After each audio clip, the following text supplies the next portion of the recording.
Michael Jackson గారి ఆయన గురించి చెప్పాలంటే అసలు ఆయన అలాగే ఎడిట్ చేయడం కూడా చాలా పాపం అట్లా.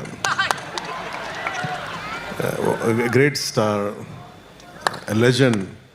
ఆ లెజెండ్ అలా కూర్చోబెట్టి నన్ను పెట్టడం ఒక మైకేల్ జాక్సన్ అభిమానిగా చాలా నా జీవితంలో నేను పిచ్చిగా ఆరాధించింది Al Pacino, Hollywood actor Al Pacino తో పాటు క్లింట్ ఈస్ట్వుడ్తో పాటు నాకు బాగా ఇష్టమైంది. ఈ మాత్రం కూడా కొంచెం ఒళ్ళు కదిలింది అంటే దానికి ఇన్స్పిరేషన్ మైకేల్ జాక్సన్. ఆయన చనిపోయినప్పుడు నిజంగా నా కన్నీళ్ళు వచ్చినాయి, బాధ వచ్చింది. అంటే ఇప్పుడు దాకా ఎప్పుడు ఈ సందర్భం రాలేదు, చెప్పడానికి అవకాశం రాలేదు. కానీ